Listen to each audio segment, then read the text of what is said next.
Olá, meu nome é Carlos Siqueira, seja muito bem-vindo e bem-vinda a este meu canal. Aqui nós falamos de literatura e tentamos falar sempre sobre escritores diferentes, de épocas, estilos, nacionalidades e gêneros diferentes. E hoje eu quero trazer um clássico romance inglês do século passado, de um escritor que é Nobel de literatura, uma obra que pode ser interpretada de muitas formas, uma das melhores leituras que eu fiz no ano e na vida. Estou falando de O Senhor das Moscas, de William Golding.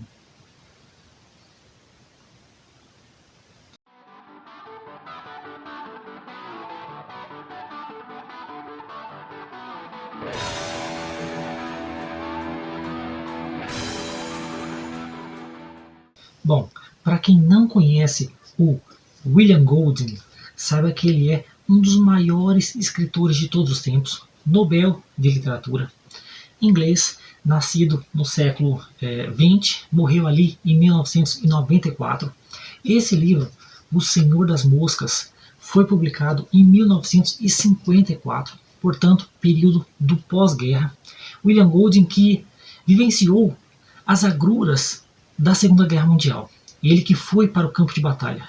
E o que ele viu por lá não foi nada agradável.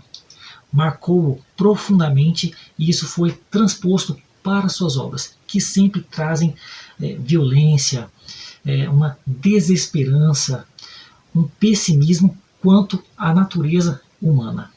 E isso a gente vai ver em O Senhor das Moscas. Mas, afinal, qual que é a história? Bom, a história é relativamente simples, mas ela vai crescendo conforme a narrativa avança, crescendo em intensidade, até se tornar magistral. Bom, no início nós temos dois jovens que não se conhecem. Ralph, um jovem esbelto, forte, ativo e que tem uma característica de líder. E um outro gordinho que a gente não sabe o nome, mas a gente vai conhecê-lo como Porquinho, porque ele mesmo chega no tal Ralph e fala: olha, a gente está nessa ilha aqui, ninguém se conhece e eu só não queria que me chamassem do meu antigo apelido que eu tinha na escola, Porquinho. Acontece que é justamente assim que ele vai ser chamado. Mas por que eles estão numa ilha sozinhos? É porque aparentemente, e eu digo aparentemente porque não é explicado, tá? O narrador, o próprio William Golding, ele não deixa tudo explicadinho esmiuçadamente. Não. Ele só joga a situação lá. Aparentemente, estava acontecendo uma guerra, e é preciso lembrar que esse livro foi escrito no pós-guerra. Quer dizer, foi publicado no pós-guerra. E William Golding vivenciou a Segunda Guerra Mundial como soldado. Pois bem, aparentemente estava tendo uma guerra e algum lugar foi atacado e o governo pegou várias crianças, colocou dentro de um avião e evacuou a área. Acontece que o avião não chegou ao seu destino. Por algum motivo, o avião caiu numa ilha isolada, deserta, sem nenhum adulto. Quer dizer, sem ninguém. E os adultos que estavam dentro do avião morreram todos. Só sobraram as crianças. E a história são as crianças tentando sobreviver, tentando se manter vivas até que chegue alguém para salvá-las. Meus amigos, uma sinopse e tanto. Pois bem, então os dois não se conhecem ali. Fala, quem mais sobreviveu? Eu não sei, né? E os dois começam a caminhar e eles encontram uma concha. E aí o Porquinho vai e fala: nossa, eu conheci uma pessoa que tinha uma concha parecida e quando ele soprava fazia um som chamativo, né? Por que você não usa? Interessante, né, que o Porquinho ele não se coloca como líder, ele coloca o Ralph como líder, como se ele, Porquinho, frágil, gordo, a gente descobre que ele tem miopia, ele utiliza óculos, ele tem asma, por isso que ele não sabe nadar e nem corre. Ele já fosse assim naturalmente submisso. Meus amigos, e tudo isso assim é muito simbólico. Pois bem, ele fala: por que você não pega essa concha e sopra para ver se não chama a atenção de outras pessoas que possivelmente podem ter sobrevivido? E assim Ralph o faz. E aparece um outro grupo de meninos, todos usando boné, jovens que também sobreviveram à queda do avião. Entre eles está Jack, que também tem mais ou menos a mesma idade que o porquinho e o Ralph, 12 anos. Eu esqueci de falar, mas a idade dos jovens é de 6 a 12 anos no máximo, tá? Aparece um outro também chamado Simon, que também é um pouquinho mais velho, e vários outros menorzinhos. E aqui começa a primeira reunião desse grupinho que vai formar uma mini sociedade dentro dessa ilha. Aliás, eu esqueci de dizer, quer dizer, eu não esqueci não. Só para comentar, a ilha é um fator muito importante na literatura inglesa, tá? Se você pega, por exemplo, várias obras clássicas dessa literatura, há sempre uma ou outra ilha.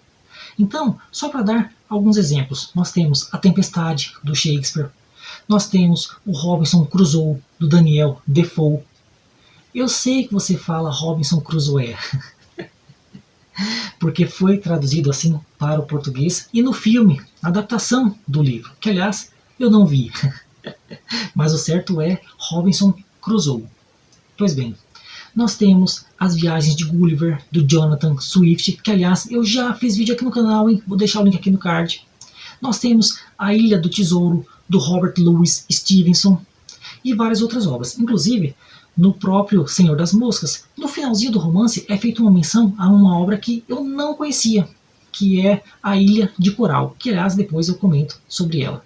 Então, as ilhas são muito presentes na literatura inglesa, porque a própria Inglaterra é uma ilha. Então a realidade é refletida na obra de arte. Assim como as ações das crianças de 6 a 12 anos presentes em O Senhor das Moscas também é reflexo da sociedade em que elas viviam. Então as crianças se reúnem quando o Ralph toca a concha e eles decidem algumas coisas para fazerem enquanto alguém não o salva. Bom, em primeiro lugar, é preciso deixar sempre uma fogueira acesa, porque algum navio que estiver passando ao redor pode ver fumaça e as ilhas já eram todas conhecidas. Então, as pessoas sabem quais ilhas são habitáveis, habitadas ou não. E aí, ao verem fumaça, vão desconfiar que tem gente ali e vão lá dar uma olhada e vão achar as crianças. Então é preciso sempre deixar uma fogueira acesa. Mas, mais do que essa questão física, a fogueira, gente, ela é uma metáfora para a própria chama, a chama da esperança. Então, deixa acesa, que isso vai representar uma esperança de que eles possam ser salvos. Nunca apagar essa chama. Muito importante isso. Segundo, como não tem nenhum adulto ali na ilha, eles podem fazer o que quiserem. Então eles têm que se divertir, aproveitar aquele momento. Em terceiro lugar, eles devem também caçar comida. E lá há muitas árvores frutíferas, mas também há porcos que eles depois vão aprender a caçar. É um romance assim de aprendizagem. Embora, bom, não vou falar nada não. Tem coisa que parece que os personagens desaprendem ao longo da obra. Meus amigos. Bom, além disso, eles decidem outras coisas. Por exemplo, quando tiver essas reuniões, só se pode falar quem estiver com a concha na mão. A concha é um símbolo da civilidade, da ordem. Só se pode falar quem estiver com ela na mão. Não pode atropelar a fala do outro. Todo mundo tem direito à fala, mas um de cada vez. Então, essa é uma lei que deve ser respeitada. Em segundo lugar, é preciso construir abrigos imediatamente, porque se dá uma chuva, eles estão perdidos. E é claro que são abrigos assim, daquele jeito, né? Porque são crianças de 12 anos, no máximo, de 6 a 12 anos. E elas não têm ferramentas, elas não têm experiência de sobrevivência na selva. Então, é preciso que todo mundo se ajude. A união é muito importante para que todos se mantenham vivos até que sejam salvos. Em terceiro lugar, é preciso decidir um líder. Toda a sociedade tem um líder. E aqui é feita uma votação. A maioria das pessoas vota no Ralph, o jovem que a gente conhece lá no início, jovem esbelto, forte, altivo, com uma personalidade de líder. Só que alguns outros votam no Jack. o outro jovem que apareceu com outro grupo de pessoas, de crianças, todos com um bonezinho, todos com um pau na mão. Algumas pessoas votam nele, mas são menos. Jack não gosta, mas fala, tudo bem, né? Aqui é feita uma votação democrática, né? Mas acontece que Jack já se responsabiliza pela caça. Ele fala, não, eu e meus súditos, aqui a gente vai ser responsável por caçar, porque a gente precisa de carne, carne é muito importante, né? Ralph não fala nada, mas tudo bem, né? Pode caçar, desde que a fogueira se mantenha acesa, desde que ajude a construir as cabaninhas, né? E assim começa a história. Então você está percebendo que nessa ilha, que é uma mini sociedade, cada pessoa, cada criança tem uma função. O Ralph é o líder, aquele que une todos. O detentor da concha, aquele que se responsabilizou principalmente pelos abrigos. E isso é muito simbólico, porque o abrigo é aquele que abrange, aquele que cuida, aquele que protege todos os outros. Ele é o líder. Jack se responsabilizou pela caça, pela carne, pela alimentação de todos. Porquinho, por mais que ele seja fraco, frágil, medroso, ele representa a racionalidade. Sempre que ele fala é de uma maneira muito racional. E mais, ele tem um item que é fundamental nessa ilha, os óculos. Como ele tem miopia, ele precisa dos óculos para ver. Os óculos é uma criação humana para ajudar, é uma ferramenta para que as pessoas enxerguem melhor. Mas na ilha ele vai servir duplamente, tanto para o porquinho quanto para todos. Porque como eles não sabem, as crianças, acender fogo com um pauzinho, eles pegam a lente do óculos do porquinho, colocam sob o sol, bate a luz solar e queima as folhas secas. E assim faz fumaça, faz fogo. Muito importante. Fogo que, através da fumaça, vai servir para que eles, as crianças, sejam vistas por quem estiver passando no mar. Então, os óculos servem para o porquinho enxergar. E também serve para que as crianças sejam enxergadas pelos outros. Então, nós temos aqui duas camadinhas. Pois bem, existe uma outra criança, que eu já mencionei, que é o Simon, que é uma criança assim diferenciada, né? Ele não gosta muito de andar em grupo, ele anda sozinho, escondido, é meio desconfiado. Ele tem umas visões que, pelo amor de Deus, gente, até arrepiei aqui. Ele tem uns delírios que vão nos revelar algumas coisas importantes. Ele é muito importante na narrativa, tá? Embora ele fique sempre de canto, mas o que acontece com ele, assim, é memorável, tá? Ele vai representar a religiosidade, porque ele tem algumas visões, ele tem umas alucinações. Esse é o Simon, tá? E num primeiro momento tudo funciona bem, tá? Todo mundo cumpre a sua função, fazem a primeira cabana, mas a partir da segunda as coisas já começam a desandar.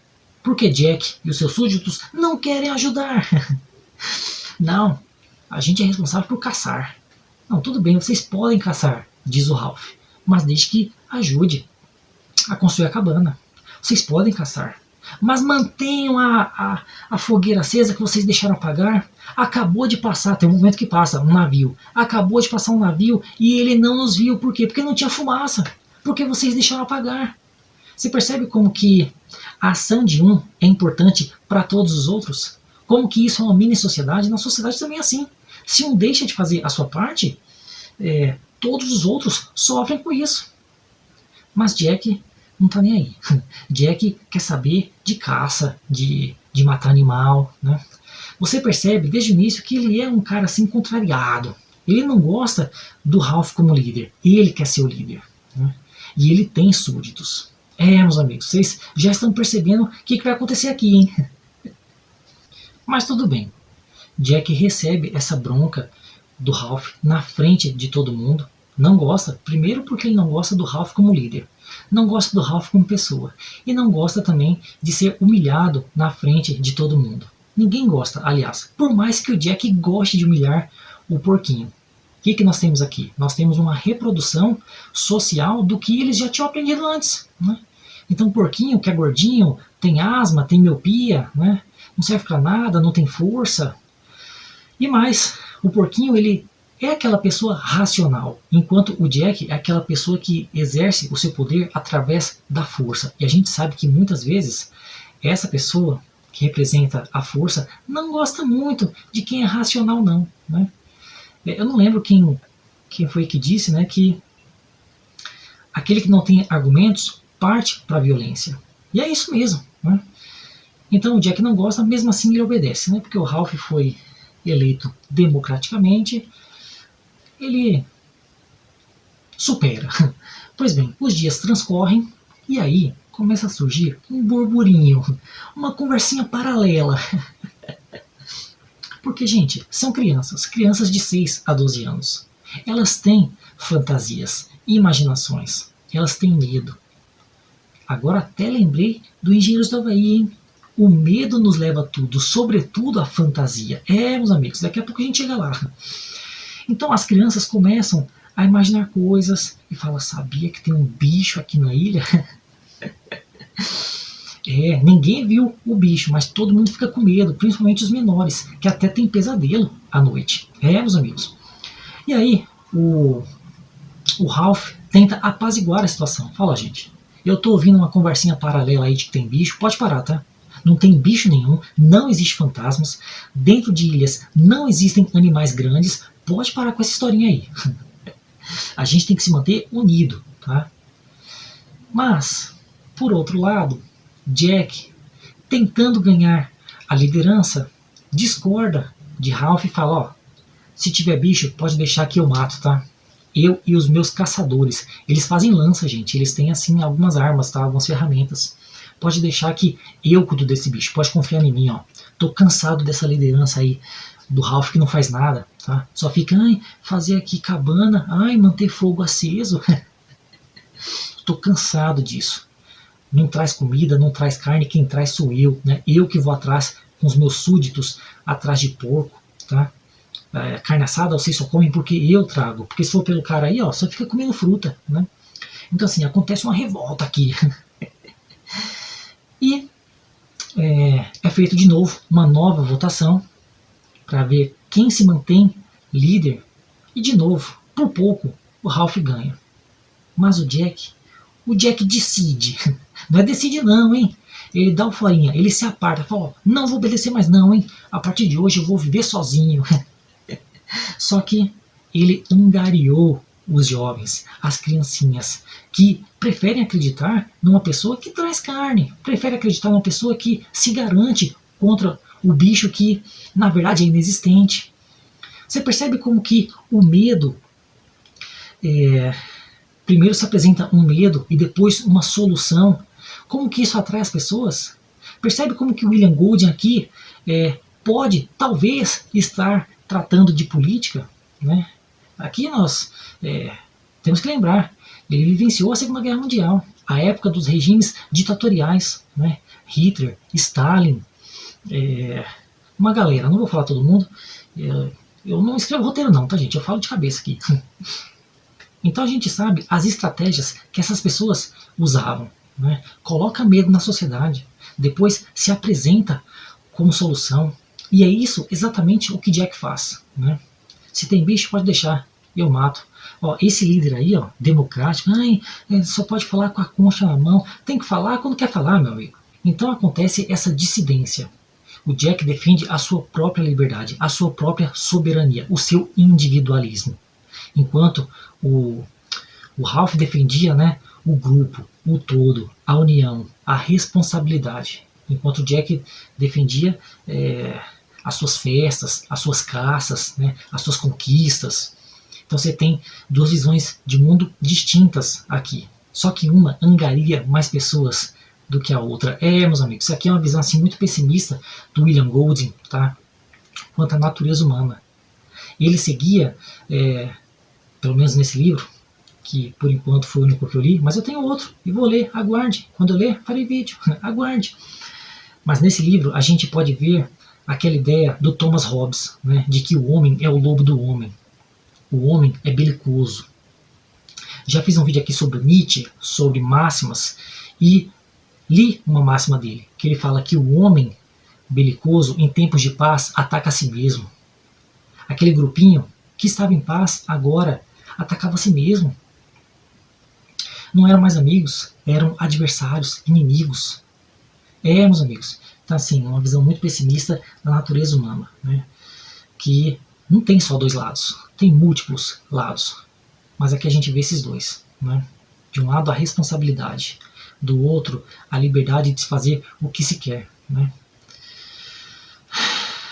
Só que um lado parece ser mais atrativo, atraente do que o outro. Jack, quando mata um porco com seus seguidores, faz festa, faz dança, dança que inclusive a gente pode pensar numa coisa primitiva, numa coisa tribal, e eles estão numa ilha como se fossem tribos. Fazem umas danças macabras, o Jack faz máscaras para eles. Nossa, até arrepiei aqui, gente, porque tem uma cena que é memorável, uma das melhores cenas de toda a literatura, mas assim, muito forte, tá? De um acontecimento que eu não vou falar o que acontece aqui, mas assim, nossa, tem um momento aqui que eles matam um porco e aí começam a querer chover, relampeia, bate o trovão, ameaça a chuva, e aí eles começam a rodear, fazendo uma dança macabra, todo mundo de máscara, sujo de sangue do porco. Nossa, até arrepia aqui. E o Jack, ele faz umas musiquinhas que assim são frases curtas, mas violentas, e todas elas rítmicas, né, como se fosse um canto de guerra mesmo. Então até separei aqui a frase. Cadê? Por exemplo, matem o bicho, cortem a garganta, tirem o sangue, acabem com ele. Percebe que são frases curtas, mas que mantêm o ritmo. Matem o bicho, cortem a garganta, tirem o sangue e acabem com ele. A tradução foi muito feliz aqui nessa parte, né? E tudo isso é relativo a um porco, mas é um canto de guerra. Tá? É um canto de uma tribo, a tribo do Jack, que se separou dos seus colegas, Ralph Porquinho, o Simon também, que é meio afastado e vai ser muito importante nessa parte aqui, tá? Não vou falar o que ele faz, ou o que ele não faz, ou o que acontece com ele, tá? Mas ele é muito importante. E é isso, né? Não vou falar o que acontece a partir daqui, mas nós temos dois grupos diferentes tentando sobreviver. Tá? Não vou falar se eles sobrevivem ou não, mas eu devo dizer que é um livro extremamente pungente, crítico. A gente viu aqui, nós temos interpretações políticas, sociais, até religiosas, tribais. Tá? Eu até tinha separado aqui um trechinho para ler do Elias Canetti. Elias Canetti, grande escritor, Nobel de literatura também, nesse livrinho aqui, Massa e Poder, um catatalzinho que eu li, mas eu acabei não fazendo vídeo sobre ele, né? Eu separei dois trechos. Um eu acabei não falando, né? Que é como que a Inglaterra se vê. Nesse livro aqui, Massa e Poder, ele vai analisar historicamente, socialmente, psicologicamente, simbolicamente, como que se dá a criação das massas, quais são os tipos de massas presentes na sociedade, como que elas se criam e se destroem e se modificam, quais que são os seus elementos-chave e como que se dá o poder dentro delas também. Tá? É um catatal, gente, tem, sei lá, mais de 600 páginas. Tá? Por isso que eu acabei não fazendo vídeo sobre ele. Mas eu separei dois trechos. Um eu acabei não falando, quer dizer, não falei nada. Um eu acabei não falando, que é como que a Inglaterra se vê, porque ele analisa também os símbolos dos países. Tá? E aqui ele vai falar justamente da ilha. Né? A Inglaterra que sempre se vê como uma ilha, como que a Inglaterra se vê como capitão, como uma parte mais importante ali, como aquela que domina o mar. É interessante aqui que o Porquinho, várias vezes, ele fala, né? Nossa, que vergonha das nossas atitudes. Imagine o que os adultos pensariam de nós. Nós, ingleses, seres civilizados. Meus amigos. E aqui o Canetti fala sobre isso. E a outra, foi lá no final, quando ele já está falando sobre o poder, que ele fala assim: do mais alto prestígio desfruta, porém, aquilo que está direcionado para matar. Ou seja, quem está disposto a matar tem mais prestígio na sociedade. Tudo quanto pode chegar a matar é temido. E o Jack é temido. O Jack é que vai atrás da caça dos porcos. Né? Cadê? O que não serve diretamente a esse propósito é tão somente útil. Né? Ou seja, o porquinho, o Ralph, né? Eles não querem matar, eles só são úteis. Tá? Mas assim, outra pessoa podia fazer o que eles fazem. Tá? Todos os pacientes afazeres da mão conferem àqueles que a eles se limitam nada mais que submissão. Mas os outros, os que se dedicam a matar, esses detêm o poder. E a gente vai descobrir o que o Jack faz. E a gente já sabe, na história humana, né, o quanto de poder algumas pessoas, como eu já mencionei aqui, os ditadores, Hitler, Stalin e outros nomes, tiveram um grande poder sobre a sociedade, através da ameaça, do medo imposto sobre os outros. Isso aqui é um reflexo da sociedade. O Senhor das Moscas, que inclusive eu não falei sobre esse título, tá? Que pesquisando um pouco, eu vi que o Senhor das Moscas é a tradução para Beelzebub. Beelzebub, que vocês sabem, é o mal, é o demônio, é a maldade. E aqui é um diálogo formidável em que o próprio Senhor das Moscas, que eu não vou falar o que é, quem é, ele fala, até arrepiei aqui, né? Que o mal, o bicho, que as crianças têm medo, tô arrepiado aqui, gente, não é ninguém além do mal que já está dentro de cada um deles. Meus amigos, aqui você percebe como que William Golding, ele percebe o ser humano, né? Como o detentor da maldade, o criador da maldade. E é isso mesmo, tá? Muita gente acredita assim não, a maldade é algo exterior, algo que vem de fora, que vem de outra coisa, né? E na verdade somos nós que fazemos, mas não apenas o mal, tá? O bem também. Mas aqui a gente vê essa visão pessimista do William Golding sobre o ser humano. Meus amigos. Então, bom, não vou falar como que termina o livro, mas assim, termina de maneira muito memorável. A partir dessa dissidência do Jack, as coisas ficam assim muito enérgicas, tá? Ação atrás de ação, e um livro maravilhoso que eu gostei bastante, que pode ser interpretado de várias formas, né? Aqui a gente já mencionou a política, a religiosa, até por conta dessa tradução, O Senhor das Moscas, Beelzebub, o personagem Simon, que tem algumas visões. A gente pode ver também de maneira psicológica o livro, e várias outras formas, né? Eu já ouvi falar também em interpretações que vêm como isso aqui é um mundo do trabalho capitalista. Gente, um livro clássico é sempre multi-interpretado, tá? Há muitas maneiras de se ver a obra. Para. A gente não faz roteiro, aí se esquece de falar as coisas, depois tem que voltar aqui para corrigir, né? Mas lá no início do vídeo eu disse que mencionaria sobre A Ilha de Coral, essa outra obra que é mencionada lá no finalzinho do romance por um personagem que eu não vou falar quem é, e que eu pesquisei e vi que é uma obra clássica da literatura inglesa. E essa história é mais ou menos parecida, né? Nós também temos crianças que estão sozinhas numa ilha, só que lá os valores eram iluministas, de progresso, né, de o ser humano que muda o seu meio, o ser humano que constrói uma sociedade justa, igualitária, porque o ser humano é relativamente bom. Eu estou falando relativamente, mas é a frase minha, tá? Na verdade aqui nós temos uma ideia do Rousseau, né, de que o homem é bom por natureza, diferente do Thomas Hobbes, que eu já mencionei, que acredita que o homem é mau por natureza. Então, o William Golding, ele pegou essa história, inclusive eu pesquisei, e alguns nomes de personagens são os mesmos da Ilha de Coral, e ele fez uma visão oposta.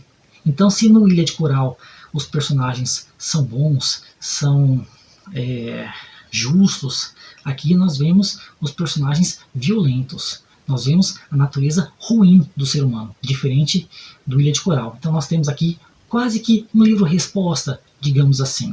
Tá? Outra coisa que eu ia mencionar, e acabei não mencionando, é que o Elias Canetti, que eu já tinha mencionado, no Massa e Poder, ele vai falar sobre a questão das máscaras também, tá?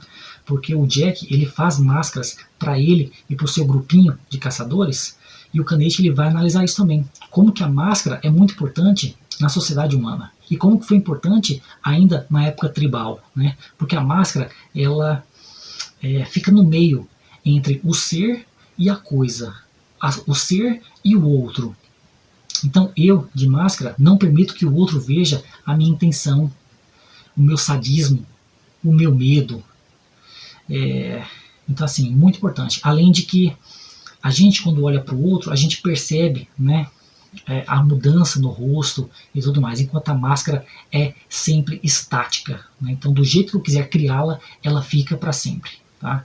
É muito importante isso, e é muito curioso como que as máscaras também são utilizadas aqui por esses jovens, essas crianças que aprenderam isso em algum lugar, né? Por mais que elas tenham apenas 6 ou 12 anos, elas reproduzem essa ideia de caçar, de matar, né? De tirar o sangue, da aventura que é caçar, o ser humano que precisa, tem uma necessidade de carne, e não é bem assim, mas é interessante ver e aliar, né, a literatura com a teoria. Também recomendo muito Elias Canet, Massa e Poder.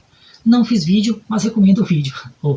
Não fiz vídeo, mas recomendo o livro, tá? Um catatauzinho. Assim, essa edição de bolso me cansou um pouco, né, da Companhia das Letras de Bolso, e eu achei que o Elias Canet também se repete um pouco, tá? Mas é maravilhoso esse livro, tá, gente? Recomendo demais. Agora sim.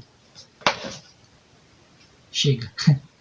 Eu adorei, eu recomendo para todo mundo. Um dos melhores livros que eu li no ano e na vida. William Golding, O Senhor das Moscas. Livraço, gente, livraço. Indica a todo mundo. Essa minha edição aqui é da Folha, né? Aquela edição antiga, capa dura, azulzinha, mas que a diagramação não é muito boa não, né? Hoje o livro é publicado pela Alfaguara. Aliás, acabou de sair uma edição nova do livro, tá? E recomendo a todos. Essa foi a dica de hoje, espero que tenham gostado. Recomendo demais O Senhor das Moscas. Ouvi dizer que tem 2 adaptações para filme, não vi nenhuma delas, mas até que pretendo ver uma ou outra, tá? Vou pesquisar qual que eu vejo. Quando eu verei, não se sabe. E é isso. Esse foi o vídeo de hoje. Espero que tenham gostado. Se vocês gostaram, curtam, comentem, compartilhem, se inscrevam no canal. Essas coisas todas que você está acostumado a fazer. Muito obrigado e até a próxima. Não, cara, mas essa cena aqui não sai da minha cabeça. O pessoal dançando assim, uma dança macabra, com essa musiquinha aqui de matar, de tirar o sangue, né? E chovendo, relâmpago, trovão, e acontece uma cena aqui que, pelo amor, assim, toda vez eu me arrepio. Gente, quando eu estava terminando de ler esse livro aqui, faltava mais ou menos 10 páginas, eu estava indo para o trabalho, né? E aí eu desci na estação de trem e eu não conseguia parar de ler. E aí, em vez de ir para o trabalho, eu sentei no banquinho até terminar o livro. Só fui embora depois que terminei, e terminei ainda assim. Nossa, meu Deus. Não, mas você também tem que assistir ao filme Mononoke Hime, A Princesa Mononoke, que também tem uma jovem que é a protagonista, que ela cuida da floresta, ela vive na floresta, mas ela também é violenta, meus amigos. Ela decepa braço, ela mata mesmo assim, sem dó nem piedade. E, geralmente, quando ela faz isso, ela veste essa máscara. Olha como tudo está interligado. Não, mas esse Jack me lembrou muito a música Symphony of Destruction, a Sinfonia da Destruição do Megadeth, que eu adoro, um clássico do metal. You take a mortal man and put him in control. Watch him become a god. And people's heads are roll. Meus amigos, você pega um homem mortal e coloca ele no poder. Assistam Se Tornar Deus e você vai ver as cabeças das pessoas rolarem. Meus amigos. Não, mas você percebeu que a iluminação do vídeo está diferente do take anterior para esse? Que o meu cabelo está diferente? Que a minha voz está mudada? Que a barba cresceu um pouco? É porque eu estou gravando 2 ou 3 dias, eu nem sei mais, depois da gravação original. Meus amigos, a gente quer ser orgânico, não faz roteiro, aí se esquece de falar as coisas e depois tem que vir aqui dar retox. Mas o que eu queria dizer é o seguinte, você não sabe, mas eu sei fazer um som com a concha igual a concha dos meninos, só que a concha de mãos. Demorei 20 anos para aprender. Só fui aprender a fazer depois dos 20 anos de idade, enquanto coleguinhas meus já sabiam fazer ainda crianças. Olha só.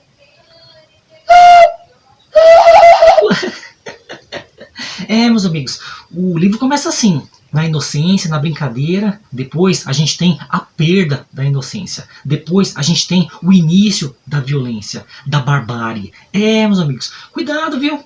Cuidado com as crianças, você acha que elas são todas bondosas, carinhosas, e na verdade elas replicam o que elas veem na sua vida. E outra coisa que eu ia dizer também, que não tem nada a ver com isso, é que eu mencionei o Megadeth, que inclusive o nome significa muitas mortes.